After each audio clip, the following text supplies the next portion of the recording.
Olá pessoal, sou o professor Everton, professor de Química, e hoje nós teremos mais uma aula para o ensino médio, primeira série. Nessa aula nós falaremos um pouco sobre forças intermoleculares e geometria molecular.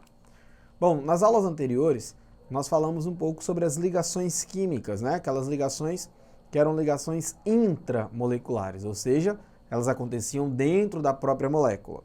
Ligação iônica, ligação covalente e ligação metálica. Nessa aula de hoje, nós vamos ver as ligações que são ligações intramoleculares.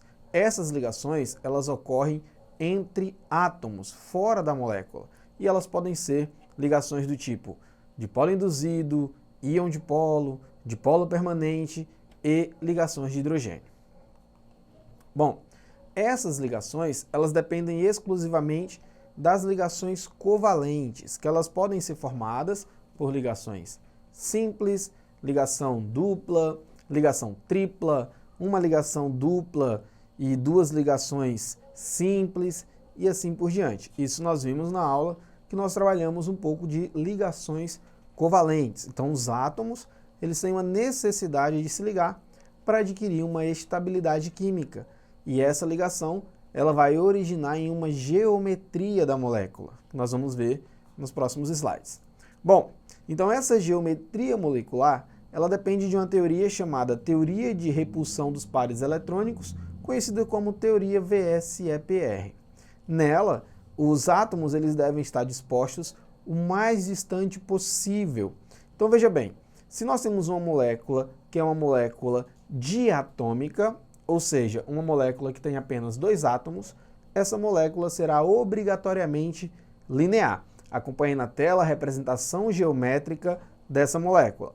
Então eu tenho ali gás hidrogênio, que é H2, e eu vou ser representado no desenho como a bolinha laranja e a bolinha roxa. Então percebam que essas moléculas, elas estão dispostas de maneira linear, um átomo ao lado do outro. Agora, se a sua molécula ela apresentar três átomos, se ela for uma molécula triatômica, professor, como que a molécula apresentaria três átomos? Por exemplo, a molécula do CO2, do gás carbônico. Então, CO2 tem um carbono e dois oxigênios. Logo, essa molécula ela tem três átomos. Então, se uma molécula tem três átomos, ela pode apresentar duas geometrias. Ela pode apresentar uma geometria linear e ela pode apresentar uma geometria angular. Vocês estão acompanhando na tela uma geometria linear. Como que eu dependo e como que eu classifico uma geometria linear? Veja bem, tudo depende do átomo central. O que é o átomo central? É aquele átomo que está sozinho. Então, no meio da nossa molécula, nós temos um carbono. Então, esse carbono ele está sozinho.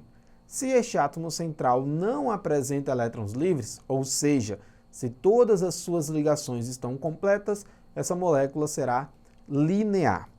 Agora, se este átomo central, que agora nós estamos falando da molécula do dióxido de enxofre, do SO2, se este átomo central apresenta elétrons livres, nós teremos uma molécula angular.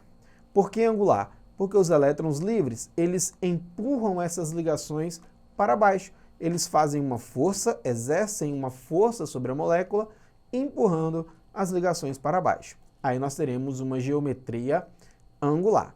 Então, recapitulando, se a nossa molécula tem três átomos, ou ela será linear, ou ela será angular. Quando que ela será linear? Quando o átomo central não apresentar elétrons livres. Quando ela será angular? Quando o átomo central apresentar elétrons livres. E átomo central é aquele átomo que está sozinho na molécula. Se a nossa molécula apresenta agora quatro átomos, então se ela apresenta quatro átomos, ela pode apresentar duas geometrias. Ela pode ser uma molécula piramidal e ela pode ser uma molécula trigonal plana. Na tela nós temos o trifluoreto de boro e nós temos o trióxido de enxofre. Percebam que esta molécula tem quatro átomos, um enxofre e três oxigênios. Neste caso, o enxofre não apresenta elétrons livres. Perceba que todas as ligações que podem ser feitas com átomos de enxofre estão sendo feitas. Então, o enxofre não possui elétrons livres, não apresentam mais elétrons ligantes. Logo, nesse caso, a geometria da molécula será trigonal plana. Observem aí no desenho na tela. caso este átomo central apresente elétrons livres, no caso da amônia, que é NH3, o nosso átomo central é o nitrogênio. Então perceba que o nitrogênio ele pode fazer até 5 ligações, né, porque ele é da família 5A, e ele tem apenas 3 ligantes, 3 átomos de hidrogênio. Então, dessas 5 ligações que ele pode fazer, estão apenas ligando 3. Então, o átomo de nitrogênio apresenta elétrons livres. E se o átomo central apresenta elétrons livres, nós temos uma molécula piramidal. Tudo bem? Então vamos recapitular. Se a molécula apresenta 4 átomos, ou ela será trigonal plana, ou ela será piramidal. Se o átomo central não tem elétrons livres, ela é trigonal plana. Se o átomo central tem elétrons livres, ela será piramidal. Se a nossa molécula apresenta 5 átomos, ela poderá ser quadrado planar ou ela poderá ser também tetraédrica.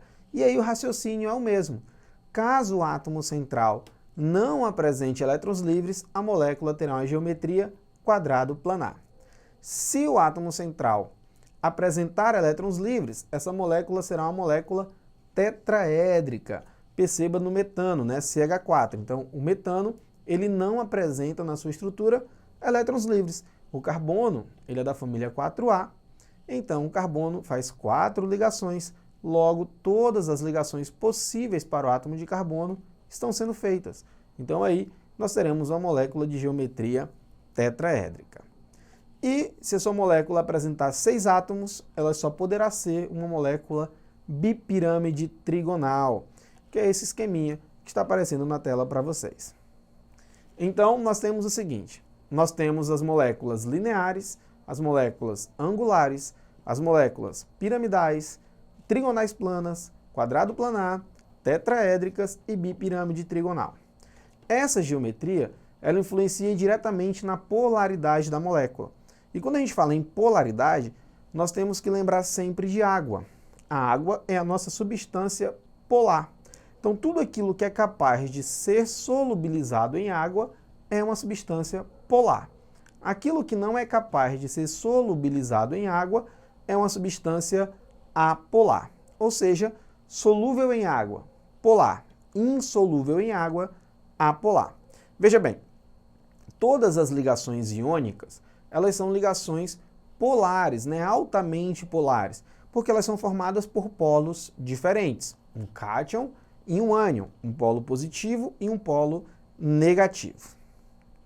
Veja bem, as classificações elas podem acontecer da seguinte maneira.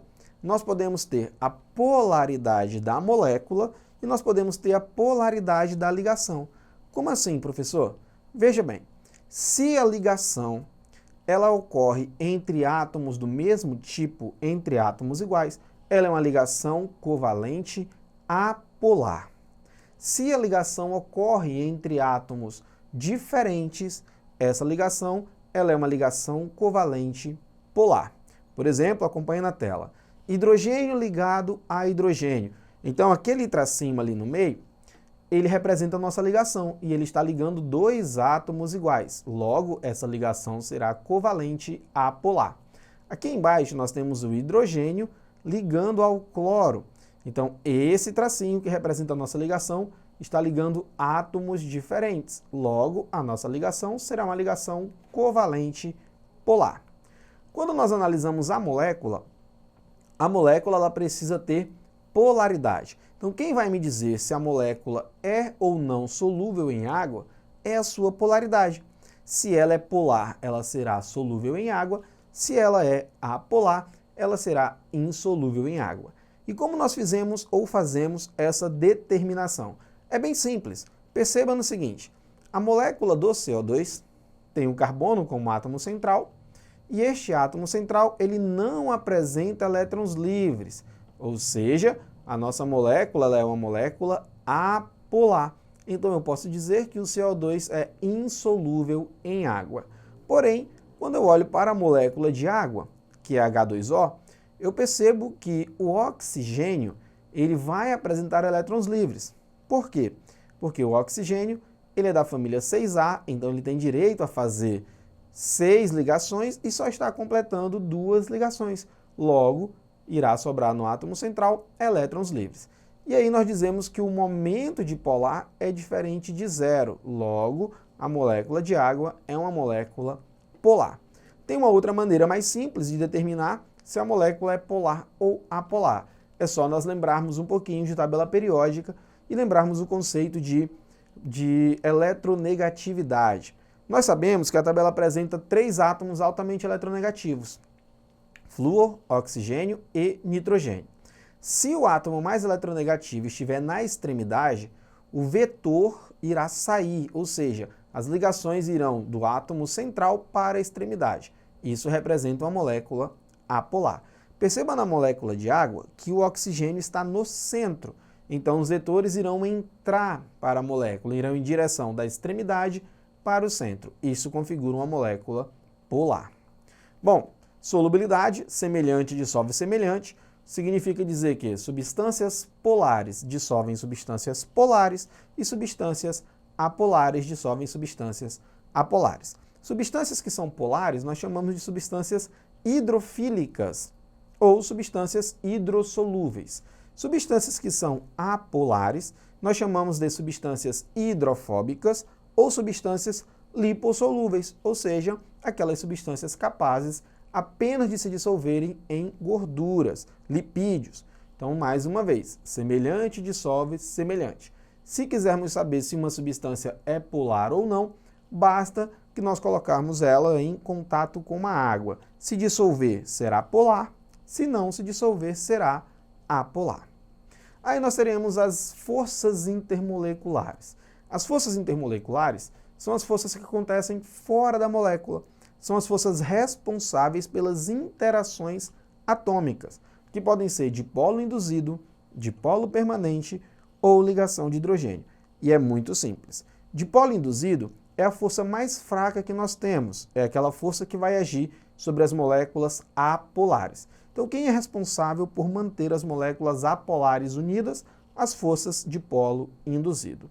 As forças dipolo permanente são responsáveis por manter as moléculas polares unidas. Então, quando eu tenho moléculas que são polares e essas moléculas se unem para formar uma substância, a força responsável por essa união é dipolo permanente. Agora, a ligação de hidrogênio também ocorrerá em moléculas polares, porém, nós só teremos ligações de hidrogênio quando o hidrogênio estiver diretamente ligado ao flúor, ao oxigênio ou ao nitrogênio. Sempre que o hidrogênio estiver ligado ao flúor, ao oxigênio e ao nitrogênio, nós teremos uma molécula do tipo ligação de hidrogênio. Vamos exercitar um pouquinho. O fosfogênio é um gás incolor, tóxico e asfixiante, e de cheiro penetrante. Esse gás, utilizado como arma na Primeira Guerra Mundial, era produzido a partir da reação do monóxido de carbono e do gás cloro. Qual a geometria de cada uma dessas moléculas, respectivamente? Veja que eu coloquei aqui para vocês a molécula do fosfogênio. Então, pelo desenho da molécula, nós percebemos que essa é uma molécula trigonal plana. Por que eu não coloquei a representação do CO e a representação do Cl2, né, do monóxido de carbono e do gás cloro? Percebam que são moléculas diatômicas, apenas formadas por 2 átomos.